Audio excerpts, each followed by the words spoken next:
$15,650 and $21,150 right now for the low income in 2025. And yes, of course, this does include fixed income beneficiaries of Social Security retirement, disability, SSDI, survivors, spousal, SSI, VA, and RRB. These were just announced, and I have all the details for you here in the video and what it means for you right now in 2025.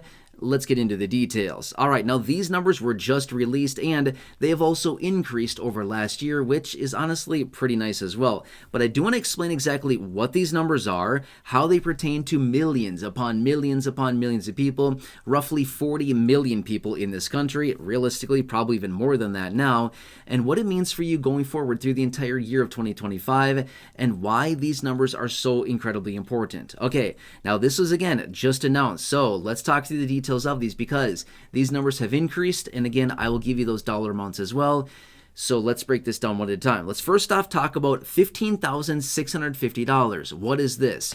This is the new 2025 federal poverty line for an individual or a household of one person. Now, last year in 2024, the federal poverty line was $15,060 for an individual, and now for 2025, it is $15,650. That's an increase of $590 over what it was last year, okay?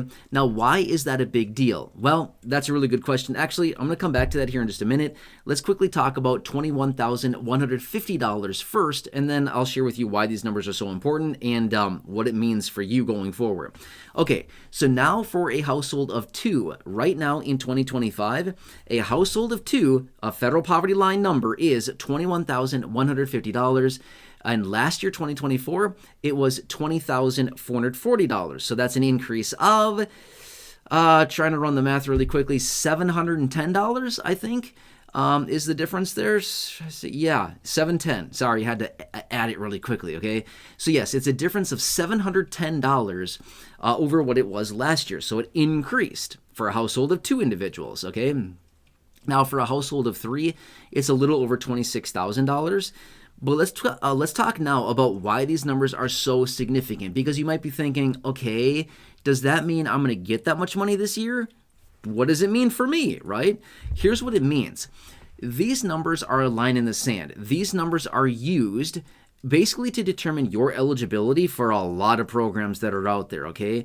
Now, here's the thing. When it comes down to like Social Security, retirement, SSDI, survivors, spousal, these benefits that I talk about all the time, it's not necessarily dependent on your eligibility for those programs, but it is used when it's determined for your eligibility for other programs like SNAP benefits, Medicaid, benefits like LIHEAP, LIHWAP, ACP, WAP, you know, all these programs that I've talked about, the CSFP, Commodity Supplemental Food Program.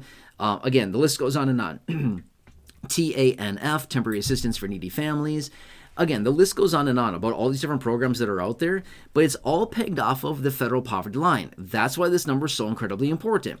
The federal poverty line is massively important because if they didn't have it, they wouldn't really have a benchmark to determine somebody's eligibility for a program. Now, generally, it depends on the program, but a lot of times they make eligibility for a program based off of the federal poverty line, either 100% of, 125% of, 130% of, maybe 150% in some rare cases, or maybe even 200% of the federal poverty line, again, in some very rare cases.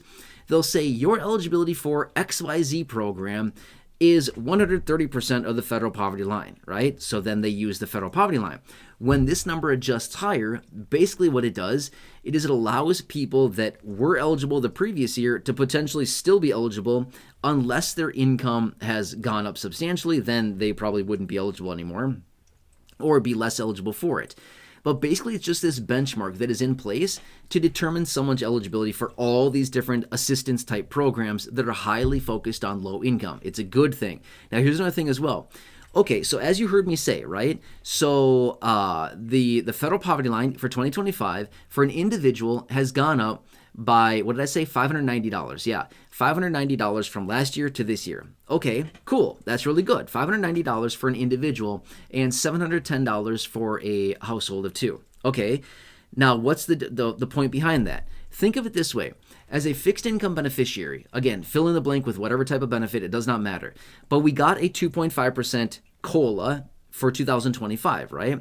Let's just say the 2.5% COLA is applied to a, say, I don't know, a $1,000 monthly benefit, okay? So it increases your monthly benefit by, and in this case, a $1,000 benefit increased by 2.5% is $25 a month. That's $300 a year. Okay, well, do you see some discrepancies here, or maybe more like some differences that don't really add up? The federal poverty line went up for an individual by $590 from last year to this year, but in this case, a $1,000 monthly benefit that got a 2.5% COLA increased on an annualized basis by $300 for the entire year, right? You follow this? So my point is, even this person got the COLA, they're still below the federal poverty line. In this case, a $1,000 monthly benefit is $12,000 of income for the year, and then plus adding on the COLA on top of that, you're still only, you're at $12,300 for the year of income. You're still significantly below the federal poverty line. Now, for this type of individual, it doesn't really matter that much because the federal poverty line is significantly higher than their income. But for those individuals that are very close to the federal poverty line, when it increases like that, again, is kind of nice because it makes somebody potentially still eligible for all their benefits. But here's the thing. If this didn't adjust higher every single year and the federal poverty line just sat there and did nothing, it didn't adjust higher every year, we'd be seeing people losing eligibility and coverages of all kinds of benefits all the time every year because the federal poverty line would sit, the income would possibly go up a little bit, eliminating people from the eligibility for these programs, if that makes sense, right? So when it moves higher like this, it allows the people that have been getting assistance, have been getting benefits, to continue getting benefits in most instances. And realistically, because incomes are not keeping up with real price increases and real inflation, and in this case, probably not even keeping up with the federal poverty line, it potentially makes even more people eligible for benefits because the federal poverty line is now higher than their income, or now they fall into the parameter where their income is, say, within the parameters of, say, 130% of the federal poverty line, and now they're eligible for more. Does that make sense, right? So, quick thing about this. If you have already applied for previously years ago for benefits like SNAP benefits or the LIHEAP or the LIHWAP or the CSFP or the ACP, which is still kind of up in the air right now, or the WAP, the Weatherization Assistance Program, the list goes on and on, right? If you have previously applied for some of these programs and you were denied because of income, now may be a good time to reapply. Why? Because the federal poverty line just increased, and therefore if your income hasn't gone up a ton, you are probably more eligible now. Just saying, right? Because your income is lower as a percentage of the federal poverty line.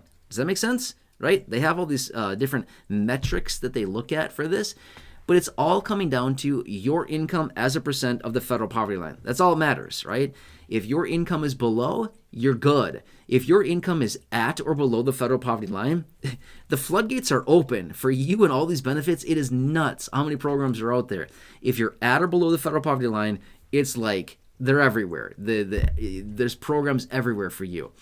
But when your income is above the federal poverty line, that's when these programs start phasing out, as in the availability of them, the eligibility to receive benefits from them starts to wane a little bit because just the higher your income goes, the less eligible you are at that point. Does that kind of make sense? Anyway, these numbers were just updated here from HHS, which is Health and Human Services, and wanted to bring them to you right away. So, hope this helps you. Again, if you have any questions about this, let me know down below in the comment section. I know this is kind of a confusing one, but that's okay. I'm here to help in any way that I possibly can. Anyway, I hope this helps you. I'm here for you in any way that I possibly can be. If I can ask a huge, huge favor of you, number one, please, if you're new here or if you have not done so yet, make sure to subscribe to the channel. It is 100% free to do so. There's a big subscribe button down below. Thank you. I'm here for you, right by your side every single day. I'm on your team to help you out, to advocate for you, to represent you every single day in any way that I possibly can. Also, if you can think of anybody that would benefit from this information here in the video or benefit from knowing me and or this channel, please, if I can ask a huge favor of you, share this video with them. There's a share button down below. Feel free to share this with your friends on my social media or any individuals that you can think of that benefit from this information. Again, thank you. Really appreciate your support here in the community and in this channel. I truly do appreciate it. Otherwise, check out the well over 5,000 videos here on the channel in the video library. The popular videos I've hand selected for you down below in the description or the top of the comment section, and right now showing up on your screen as well. You'll see some videos there. Check one of those out. Otherwise, have a nice day, and I hope I can see you again soon in the next video. Thank you so much, and I hope to